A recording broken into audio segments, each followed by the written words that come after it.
नमस्कार। News click के खोज खबर कार्यक्रम में आज हम बातें करेंगे रोटियों की।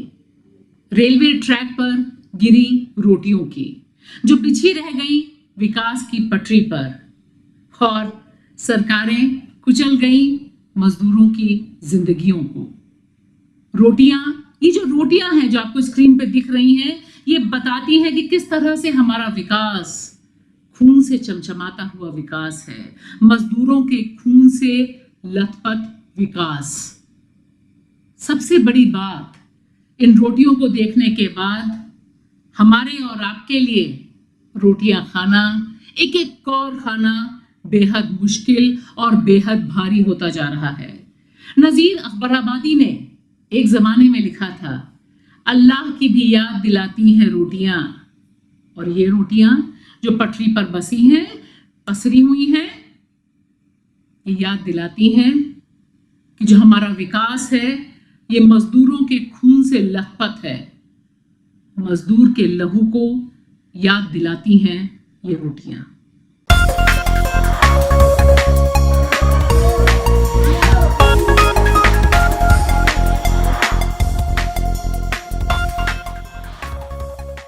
महाराष्ट्र में घर लौट रहे 16 मजदूरों की मौत, आंध्र प्रदेश के विशाखापट्टनम में 11 भारतीय नागरिकों की मौत, इन सब मौतों पर हमें गहरा दुख और गहरी चिंता है। ये मौतें नहीं, हत्याएं हैं। सरकार की अनदेखी, सरकार की लापरवाही, सरकार की गलत नीतियों की वजह से हुई भारतीय नागरिकों की हत्या है। महाराष्ट्र के जलाना में एक स्टील कंपनी में काम करते थे ये सारे मजदूरों की उम्र 20 से 30 साल के बीच में थी। ये सारे मजदूर मध्य प्रदेश के रहने वाले थे। मध्य प्रदेश के उमरिया और शाहडोल इलाके के रहने वाले ये मजदूर लंबे समय से इस स्टील फैक्ट्री में काम कर रहे थे, और कोरोना वायरस, देशव्यापी लॉकडाउन की वजह से इस मिल के मालिक ने कहा कि बस अब हम आपका भरण पोषण नहीं कर सकते, अब आप अपने अपने गांव की ओर रुख करिए। और ये सारे लोग रेलवे ट्रैक पर चल पड़े। ये सारे मजदूर जा रहे थे जलाना से भुसावल की ओर, क्योंकि उन्हें वहां उम्मीद थी कि वहां से उन्हें ट्रेन मिल जाएगी। इससे पहले कहीं कोई साधन इन्हें नहीं मिला, और फिर इन्होंने साथ लिया पटरी का। क्यों? क्योंकि सड़क पर पुलिस पिटाई कर रही थी। इन्हें डर था कि ये घर तक नहीं पहुंच पाएंगे, राशन भी बहुत कम था इनके पास। और फिर चलते चलते 160 किलोमीटर की दूरी है, औरंगाबाद के पास इन्हें आ गई नींद। रेल पटरी पर ही सो गया भारत का निर्माता, और अलसुबह आई ट्रेन, और विकास की यह ट्रेन उन्हें रौंदते हुए चली गई। और उसके बाद देखिए, दुख व्यक्त करने के बजाय रेलवे ने क्या क्या कारस्तानियां की ताकि उसे पैसा ना देना पड़े मुआवजे का। इससे बड़ी बात, लोग यह बताने लग गए कि मजदूर कितने बेवकूफ थे। पटरी पर क्यों जा रहे थे? क्या ट्रैकिंग कर रहे थे ये लोग? इन्हें तो सड़क के रास्ते जाना चाहिए था। ये सारे लोग किसी न किसी रूप में इन मजदूरों की हत्या में शामिल हैं। शारीरिक रूप से ना सही, लेकिन मानसिक रूप से 100%। पूरे देश में इस समय जब लॉकडाउन का तीसरा चरण चल रहा है, यह तो एक इंसिडेंट है जहां एक साथ 16 लोग मारे गए। आप पूरे देश का नजारा उठा के देखिए, कोई महानगर ऐसा नहीं है जहां मजदूर अब सरकार पर भरोसा करना बंद कर चुका ना हो। हर जगह मजदूर को लग रहा है उसे बचाने वाला कोई नहीं है, उसे अपने घर, अपने डगर पहुंचना है। इसके लिए वो दृढ़ प्रतिज्ञ है। और मजदूर का ये जो निर्णय है, इसे सरकारें और सरकारों को बैंड बजाने वाले लोग देश के खिलाफ, विकास के खिलाफ, प्रगति के खिलाफ उठाया गया कदम बचा रहे हैं। लाखों लाख मजदूर जो इस समय घर जाने के लिए बाहर निकले हुए हैं, इनसे इनका हाल पूछिए और जानने की कोशिश करिए कि आखिर इतनी गर्मी में, इतनी विपरीत परिस्थितियों में ये क्यों गांव की ओर, अपने घर की ओर जा रहे हैं। हमने कुछ ऐसे मजदूरों से बात की। इनमें से कुछ मध्य प्रदेश के रहने वाले, कुछ बिहार के रहने वाले लोग कितनी मुश्किलों में सारी दिक्कतों का सामना करते हुए बस एक ही रट है कि इन्हें घर जाना है, नहीं तो ये बच नहीं पाएंगे, ये शहर उनका अपना नहीं है। यहां पर बहुत ही संक्षेप में हम आपकी मुलाकात इनमें से कुछ मजदूरों से कराते हैं।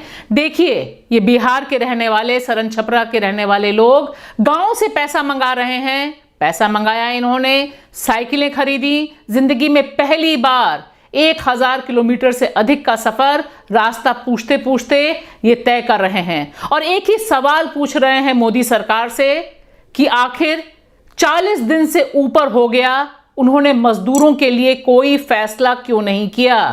क्या वे भारतीय नागरिक नहीं हैं? तो रास्ते में पुलिस जो परेशान कर रही है आपको? हाँ, कर रही है, रोक रही है, रोक रही है।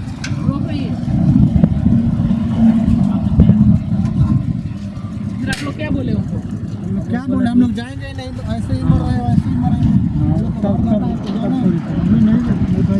साइकिल नहीं ली है, हम लोग का इच्छा है सर कि हम बाल बच्चे के सामने अपने जाएंगे तो जाएंगे, चाहे जैसे।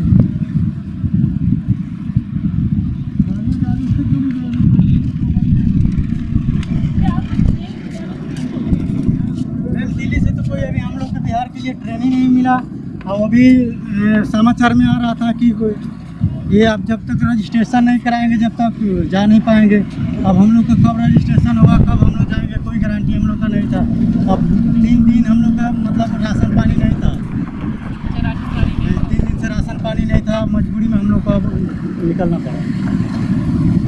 एक तरफ ये मजदूर वापस अपने घर जा रहे हैं और दूसरी तरफ तमाम सरकारें क्या कर रही हैं? इन मजदूरों का जीना और ज्यादा हराम कर रही हैं। इस समय देश के अलग अलग राज्यों की सरकारें मजदूरों के पक्ष में जो बचे कुचे कुछ कानून थे उन्हें भी खत्म कर रही हैं, स्थगित कर रही हैं। क्यों? क्योंकि उन्हें तथाकथित विकास चाहिए। उत्तर प्रदेश और मध्य प्रदेश की सरकार ने जो किया वह तो जबरदस्त है।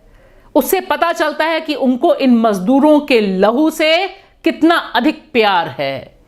इन्होंने जो संशोधन किया है, जिस तरह से कानूनों को 3 साल के लिए लंबित कर दिया है, वे बुनियादी कानून थे जो ऐसी विपरीत परिस्थितियों में मजदूरों को कम से कम काम के घंटों की गारंटी करते हैं, संगठित होने का अधिकार देते हैं। ये सारी की सारी चीजें उत्तर प्रदेश के योगी आदित्यनाथ सरकार ने और मध्य प्रदेश के शिवराज सिंह चौहान सरकार ने सबसे पहले मजदूरों के अधिकारों पे कुठाराघात किया और यह कहते हुए कहा कि विकास जरूरी है, विकास की पटरी उतर गई है, उसे वापस लाने के लिए जरूरी है कि मजदूर 6-8 घंटे नहीं 12 घंटे काम करें, 72 घंटे हफ्ते के काम करें, आधे घंटे की छूट उन्हें मिले, बाकी तमाम सुविधाओं से वह महरूम हो जाएं। क्यों? क्योंकि उन्हीं से तो उनको सारा अपना अपना साम्राज्य बनाना है, पूंजीपतियों की झोलियां भरनी है। इस संदर्भ में हमने बातचीत की अंतर्राष्ट्रीय ख्याति प्राप्त अर्थशास्त्री जॉन द्रेस से, जो झारखंड के लातेहार में काम कर रहे हैं। उन्होंने फोन पे हमसे बातचीत की। बातचीत अंग्रेजी में है, जिसका हिंदी तर्जुमा भी आपको स्क्रीन पे दिखाई दे रहा है। देखिए क्या कहना है जॉन द्रेस का कि जो सरकारें कर रही हैं, आखिर वे मजदूरों की जान के पीछे क्यों पड़ी हुई हैं। So, Bhasha, what is happening is actually not so surprising because the corporate sector is always trying to resist and avoid any kind of regulation, whether it is labor regulation or environmental regulation or tax regulation or basically anything that prevents it from pursuing profit without any restraint. And interestingly, in the same breath, the corporate sector very often asks for government support for itself. So it's not like it is want interference in their favor. So in this situation, basically, the corporate sector is taking advantage of the weakness because on the one hand, there is huge unemployment everywhere because of the lockdown. And also now, the workers are trapped in their own states. So the mobility of labor between different states has been destroyed, and that further weakens the bargaining power of the workers. So I think basically what is happening is that the corporate sector is taking advantage of this position of strength to demand rollback of various labor legislations, demands that have been there for some time and have indeed already happened in some states, but it's a new opportunity to press these demands. And from what I have seen, what shocks me most among the changes that are taking place is the extension of the working day from 8 hours to 12 hours. I think that really is going back to the 19th century. And if you know the working conditions of workers in factories and workshops, especially in the informal sector, it's just unimaginable that you can ask people to work for 12 hours in these conditions. Even 8 hours is taxing enough. And it's particularly inappropriate in a situation of health crisis, where obviously this is going to reduce people's immunity and make them even more vulnerable to illness. So I think it's something that has to be resisted very strongly. Because in states like here in Jharkhand and Bihar and Orissa, basically in all the labor surplus states that send large numbers of migrant workers elsewhere, as people return and look for work locally, there's going to be a huge swelling of the labor force and an enormous excess supply of labor. So that not only destroys the bargaining power of workers, as I have explained, but also it means that the earnings in the informal sector are going to come down. So that is why I feel that the poorer states, these labor surplus states, really need special attention and special support at this time from the central government, so that they can deal with this crisis of livelihood, which also is all set to intensify during the monsoon, which is always the hardest period when people try to cultivate their fields and they don't earn any wage income and they have to somehow pull through that season. So this year is going to be particularly difficult. And I think that the best hope of any significant support from the government would be a large-scale employment generation effort under the Employment Guarantee Act. Unfortunately, that is not happening much at all, certainly not in these states, and even not to a large extent in any other state either. बड़े पैमाने पर एक तैयारी दिखाई दे रही है, जो हम इस एपिसोड में कोशिश कर रहे हैं पकड़ने की, आप तक पहुंचाने की, कि देश के जो निर्माता हैं, जो भारत के निर्माता हैं, उनके खिलाफ एक माहौल बनाया जा रहा है, एक अवधारणा बनाई जा रही है कि इन मजदूरों के किस तरह से इन्हें काम करना चाहिए, कितने घंटे ये काम करें। इसमें सबसे पहले जो उदाहरण हमारे सामने आया वह कर्नाटक से आया, जहां येदियुरप्पा की सरकार है। उन्होंने पहले फैसला किया कि वो जो प्रवासी मजदूर हैं उन्हें ट्रेनों से वापस भेज देंगे, और अचानक वहां की बिल्डर लॉबी हावी हुई, वहां के पूंजीपति हावी हुए, और उन्होंने कहा कि आप ऐसा नहीं कर सकते, ये लोग चले गए तो हमारे लिए मजदूरी कौन करेगा। इन लोगों को इतने समय तक तो मजदूरों की याद नहीं आई, लेकिन जैसे ही उन्हें लगा कि उनका मुनाफा कम हो जाता है तो इन्हें मजदूर और बॉन्डेड लेबर में कोई अंतर नहीं दिखाई दे रहा। इस समय तमाम सरकारें, जो श्रमजीवी भारत है, मेहनतकश भारत है, इसके तमाम कॉन्स्टिट्यूशनल राइट्स, तमाम संवैधानिक अधिकारों का हनन करते हुए उन्हें बंधुआ मजदूर बनाने की तैयारी में लगी हुई है। कर्नाटक ने यही काम किया। वहां उन्होंने कहा कि मजदूर वापस नहीं जा सकते क्योंकि काम कौन करेगा। और बाकी राज्यों में हमने देखा कि किस तरह से तमाम राज्य सरकारें एक के बाद एक इस तरह के कानून ला रही हैं और अंततः वे कोशिश कर रही हैं कि इस देश की जो डूबती हुई अर्थव्यवस्था है उसे अगर पटरी पर लाना है तो बिना मजदूरों के खून से यह वापस नहीं आ सकती। क्या विकास को इस समय भी, कोरोना संकट में भी, लॉकडाउन में भी मजदूरों की ही बलि देनी होगी? इस बारे में हमने बात की जवाहरलाल नेहरू विश्वविद्यालय जेएनयू में प्रोफेसर अतुल सूद से, जो अर्थशास्त्र पढ़ाते हैं और तमाम पब्लिक डोमेन की चीजों पर बहुत ही बेबाक राय रखते हैं। अतुल जी, संक्षेप में थोड़ा ये बताइए कि जो माइग्रेंट वर्कर्स इतने बड़े पैमाने पे वापस जा रहे हैं, इसका अर्थव्यवस्था पे क्या असर पड़ेगा? पहली चीज तो ये मुझे लगता है कि अर्थव्यवस्था पे क्या असर पड़ेगा ये तो समय बताएगा, पर लेबर पर, श्रमिक पर क्या असर पड़ेगा ये स्पष्ट है कि उसकी परिस्थिति बहुत गंभीर होगी। अब भारत, क्योंकि जो अर्थव्यवस्था में इस समय जो दोहरा संकट है, एक तो ये है कि जो केक का साइज है वो छोटा होगा, मतलब ये जो पूरा विकास का जो टोटल शेयर है, जो जीडीपी है, वो कम होगा। लेकिन मुझे लगता है कि उसकी दूसरा संकट है, जो ज्यादा बड़ा संकट है, कि जो छोटा केक होगा, यानी जो छोटा विकास होगा, कम विकास होगा, उसका विभाजन और भी अनइक्वल होगा।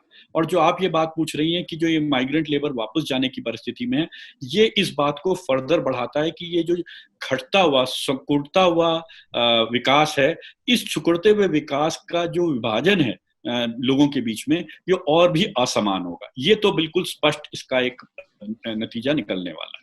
जी, दूसरी चीज, इसी समय जब इतना बड़ा संकट है, मानवीय त्रासदी चल रही है, उस समय जो सरकारें कानून ला रही हैं, खासतौर से उत्तर प्रदेश, मध्य प्रदेश और बाकी सरकारों ने जो किया है, सबसे ज्यादा मार उन्होंने श्रमिक संबंधी कानूनों में की है। अब घंटे बढ़ा दिए, 12 घंटे हो गए, बाकी जो अधिकार थे वो हटा दिए। यह क्यों? हाँ, मुझे लगता है कि वो ये इसलिए कर रहे हैं क्योंकि उनका एक समझ है, और वो समझ के पीछे एक दृष्टिकोण है समाज का। उनका ये मानना है कि किसी किस्म के भी श्रमिक अधिकार विकास की दर को कम करते हैं, क्योंकि वो निवेश की संभावनाओं को कम करते हैं। जबकि हमें पता है कि चाहे हम विकसित मुल्कों को देखें या भारत में विकसित प्रदेशों को देखें, निवेश के लिए कभी भी श्रमिक कानून कभी आड़े नहीं आए। इनफैक्ट जो बात यह है कि जो सबसे एक मिनट आपको रोकूंगी। आप बहुत बड़ी बात कह रहे हैं कि जो अभी तक हमें समझाया जा रहा है, अवधारणा बनाई गई है कि श्रम कानून की वजह से निवेशक पैसा नहीं लगाते, आपके हिसाब से जो आंकड़े हैं ये बताते हैं कि ये गलत है? उसका मेरे ही नहीं, ये तो स्पष्ट है, क्योंकि भारत में जो ओवरऑल लेबर श्रमिकों की हालत है, उसमें स्पष्ट है कि 85% से ऊपर के ऊपर कोई लेबर कानून लगता ही नहीं, और जिनके ऊपर 15% के ऊपर जो लेबर कानून लगता है वो ऑलरेडी ढीला किया जा चुका है, इतने बड़े तौर पर किया जा चुका है कि उनके लेबर अधिकार बहुत कमजोर हो चुके हैं। ये बात की जाती है कि साहब इंस्पेक्शन राज रहा है।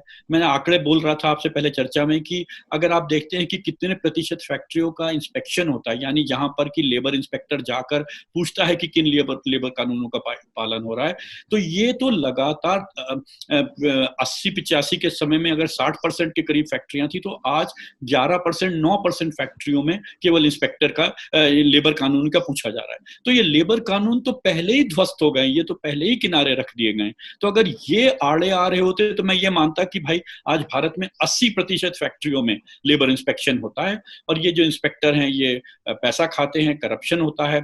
इस वजह से निवेशक को लगता है कि मैं और निवेश ना करूं, मैं फैक्ट्री का साइज ना बढ़ाऊं, मैं वर्कर को आगे और ना एम्प्लॉय करूं। पर ऐसा तो कोई संभावना नहीं, वो तो जो चाहे जिसको चाहे एम्प्लॉय कर सकता है, क्योंकि कोई उसका इंस्पेक्टर है ही नहीं, इंस्पेक्शन है ही नहीं। इसके ऊपर तो बहुत सारे लोगों ने काम किया है कि कितनी पोजीशन, गुजरात एक उदाहरण है, उसके ऊपर एक काम हुआ है, उसने शो किया है कि कितनी पोजीशन फैक्ट्री इंस्पेक्टर्स की खाली है।